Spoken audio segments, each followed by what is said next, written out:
Bueno, en un primer lugar quiero agradecer la invitación a ambas instituciones para participar en este evento, y en esta ocasión quiero exponer una serie de reflexiones que en el fondo son solo escarceos iniciales que apenas se forman y que me surgen desde dos polos opuestos. Por un lado, la obra de Simone de Beauvoir, La ceremonia del adiós, y por el otro, algunos postulados que se sostienen en la denominada ética de la virtud. Alguien puede pensar, desde luego, con justa razón, que esos polos no se relacionan de forma alguna, y en parte pues también lo correcto. Pero quiero construir algo con ellos, y de ahí el título que elegí para esta plática: la libertad como virtud. Para esto voy a dividir esta pequeña plática en las siguientes partes. Por un lado, una brevísima exposición en torno a Simone de Beauvoir, su ceremonia y la libertad en la que se fundamenta. Por otro, hablar un poco en torno a la teoría de la virtud como fundamento de la denominada ética de la virtud. Luego, una reflexión en torno a la libertad y su relación con la virtud de la tolerancia. Y por último, haré algunas consideraciones finales. Hay que recordar que la ceremonia del adiós fue, tal y como Simone de Beauvoir lo señala, la única obra escrita por ella que no fue leída y comentada por Sartre antes de su publicación. La obra relata los últimos 10 años de la vida de Sartre, y en ella somos testigos de su deterioro paulatino. La ceremonia inicia y termina de la siguiente manera, y me voy a permitir citarlo, ¿no? ¿Cómo inicia? Cito, decía Simone de Beauvoir: a lo largo de toda su existencia, Sartre no dejó nunca de cuestionarse, una y otra vez, sin negar lo que él llamaba sus intereses ideológicos. No quería verse afectado por ellos, razón por la que a menudo escogió pensar contra sí mismo, haciendo un difícil esfuerzo para romper huesos en su cabeza. Los acontecimientos del 68 en los que intervino y que lo afectaron profundamente fueron para él la ocasión de una nueva revisión. Se sentía contestado en cuanto intelectual, y por eso, durante los años siguientes, se vio inducido a reflexionar sobre el papel del intelectual y a modificar la concepción que de éste tenía. Y termina esta ceremonia del adiós de la siguiente manera, y cito: si hay una cuestión que en realidad no me he planteado y que el lector quizá lo haga, no debería haber prevenido a Sartre de la inminencia de su muerte. Cuando estaba en el hospital debilitado, sin fuerzas, solo pensé en disimular la gravedad de su estado. Y antes, él siempre me había dicho que en caso de cáncer o de otra enfermedad incurable, querría saberlo. Pero su estado era ambiguo. Estaba en peligro, pero resistiría aún 10 años, tal como él lo deseaba. Se acabaría todo en 1 o 2 años. Todos lo ignorábamos. No tenía disposiciones que tomar, no había podido cuidarse mejor. Llamaba a la vida. Ya había sufrido bastante al asumir su ceguera, sus dolencias. Si hubiera conocido con más precisión la amenaza que pendía sobre él, habría ensobrecido inútilmente sus últimos años. De todas maneras, yo navegaba como él entre el temor y la esperanza. Mi silencio no nos separó. Y termina con una frase lapidaria: su muerte nos separa, mi muerte no nos unirá. Así es. Ya fue hermoso que nuestras vidas hayan podido estar de acuerdo durante tanto tiempo. Y como afirma, terminó la cita, y como afirma Hazel Rowling, y dice ella en esta cita, dice: como Abelardo y Eloísa están enterrados juntos, sus nombres unidos por toda la eternidad. Es una de las parejas legendarias de la historia. No podemos pensar en uno sin pensar en el otro. Simone de Beauvoir y Jean-Paul Sartre. Terminó así. La ceremonia es una obra literaria que se mueve entre la crónica, en tanto que se basaba en el diario que Simone de Beauvoir llevó durante esa época, y lo llevó de una manera extremadamente detallada, y la depuración, o sea, si no todo lo contenido en esos diarios aparece en la obra.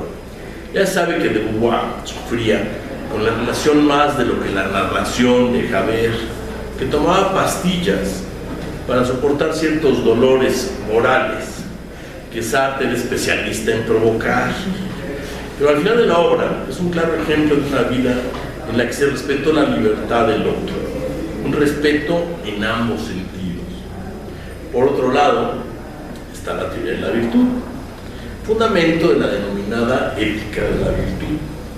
En torno a ella hay que recordar que esta última fue establecida por Elizabeth Anscombe más o menos en 1958 como una nueva alternativa frente a las dos teorías dominantes en ese momento. Por un lado el deontologismo y por el otro el consecuencialismo. La posición se basa en la noción de virtud propuesta por Aristóteles en su Ética. De esta hay que recordar que la virtud es el justo medio entre los extremos, los excesos que conforman los vicios, ambos polos negativos, uno por demasiado poco y el otro por excesiva demasía. Esta posición del justo medio resulta chocante a muchos, es una de las grandes críticas. Parece, y esa es la crítica principal, que eso del justo medio es en el fondo inacción total, la falta de compromiso, la falta total de movimiento.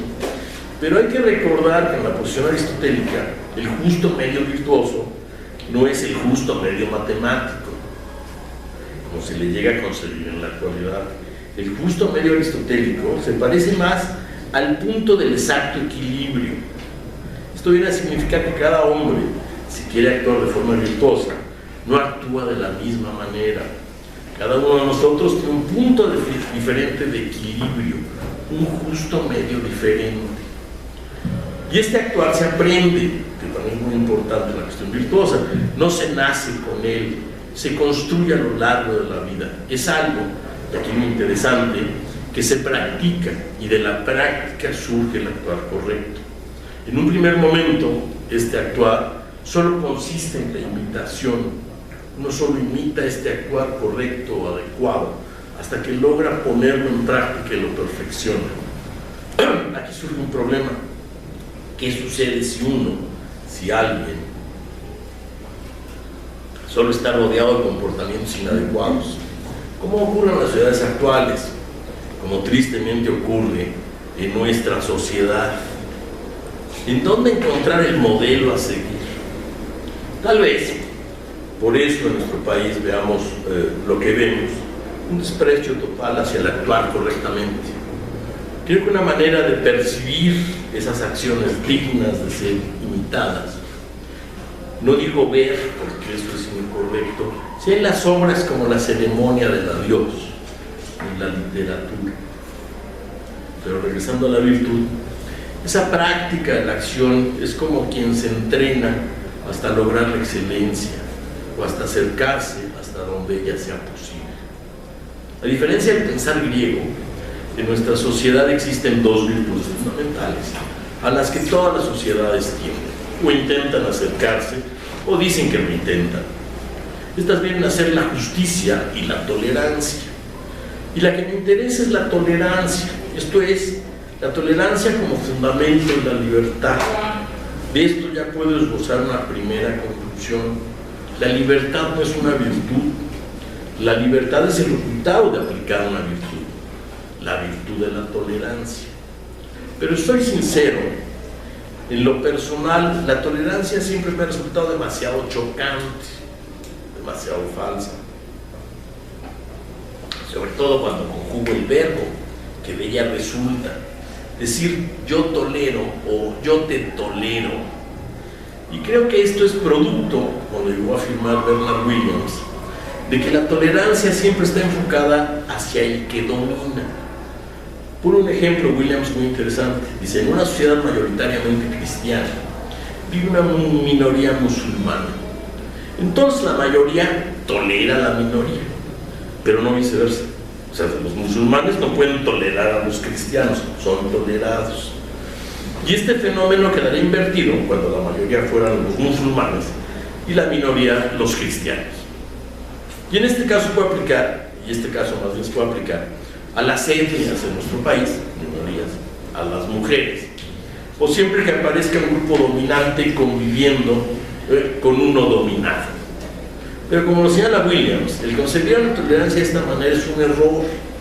Además, la tolerancia no es una virtud en estos casos, que se tiene que apuntalar con legislaciones que intentan establecerla a la convivencia sin lograrlo en la mayoría de los casos. Además de añadir que la tolerancia está en relación con este tipo de prácticas que nos resultan desagradables, como puede ser el comportamiento de las minorías, de tal forma que la tolerancia lo que permite es que se toleren este tipo de prácticas que nos resultan chocantes, o sea, lo que no aceptamos es lo que tenemos que tolerar.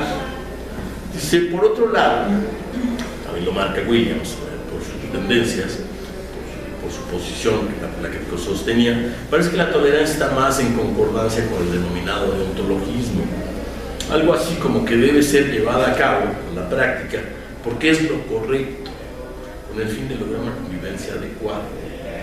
Con este punto no estoy de acuerdo. La tolerancia debe ser practicada por el convencimiento que surge de lograr una sociedad mejor, más justa y sobre todo más libre. La tolerancia entendida, como fue expuesta anteriormente, es demasiado chocante y falsa, pero la tolerancia no puede ser eso. La tolerancia más bien tiene que aparecer cuando dos entran en contacto, están en igualdad de circunstancias. Ahí realmente puede aparecer la virtud de la tolerancia, como fue el caso de Simone de Beauvoir y Jean-Paul Sartre. Dos, en igualdad de circunstancias, la cultivan para apuntalar la libertad de su relación, pero ellos por ello nunca se casaron, o siquiera vivieron juntos. Es bien sabido que cada uno tenía su propio departamento y bueno, llevaba una vida de lo más libre, pero de una libertad muy interesante. Pero ¿qué vendría a ser la tolerancia?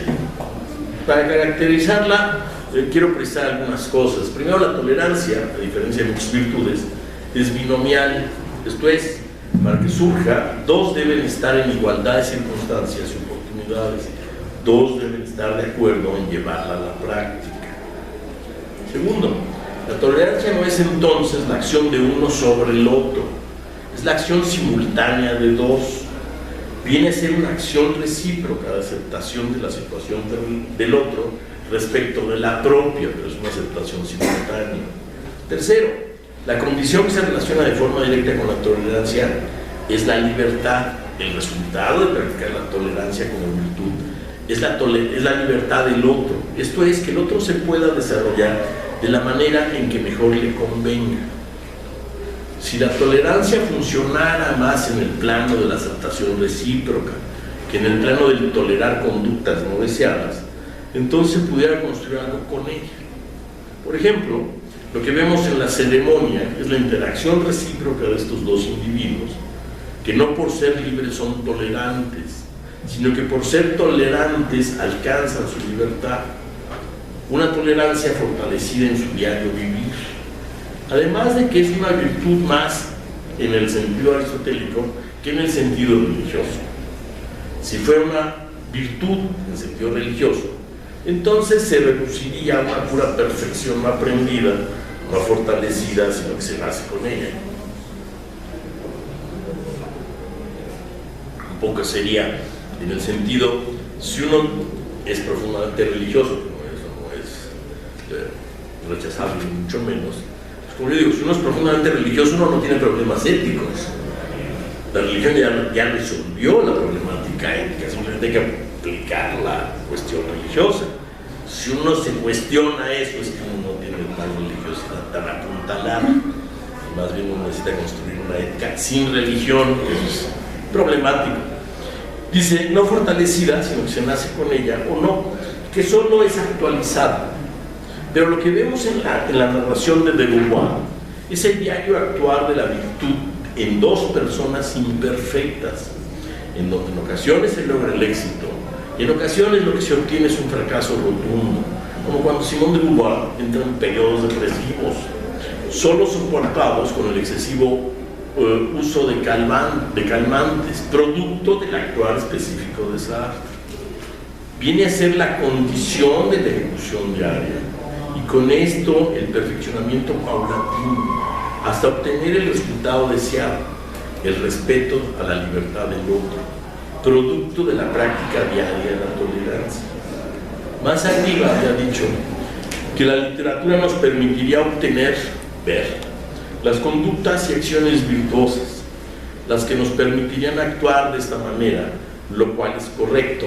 Una manera de entender los procesos éticos, la moral, es a través de las narraciones, y a través de ellas, como si fueran experimentos mentales, evaluar las consecuencias de las diferentes maneras de actuar, sin tener que experimentar de forma directa esos actos negativos, entonces, o positivos. Entonces sería interesante empezar a considerar la literatura como un gran experimento mental de la convivencia moral del hombre, entre muchas otras posibilidades, una manera diferente de ver, entre otras cosas, el universo es amplísimo, a las ucronías o a las distopías, es muy interesante, pero viendo así a la ceremonia, pues más bien es una crónica. La ceremonia no es tanto una narración literaria en sentido estricto, es más crónica que otra cosa, pero también es el retrato de una relación basada en la libertad y en consecuencia en la tolerancia.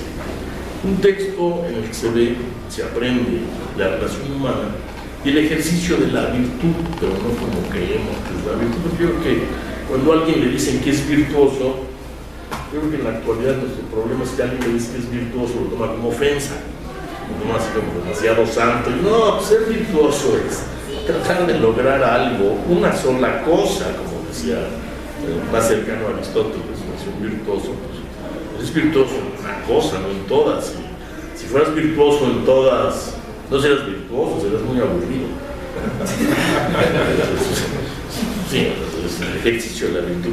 Para terminar, quiero terminar, solo me resta decir que lo expuesto, como lo dije en un momento al inicio, son trazos que abren posibilidades de reflexión, formas de ver la vida, la relación humana y las posibilidades de la interacción a través de la lente, o de la lente de la virtud. Muchas gracias.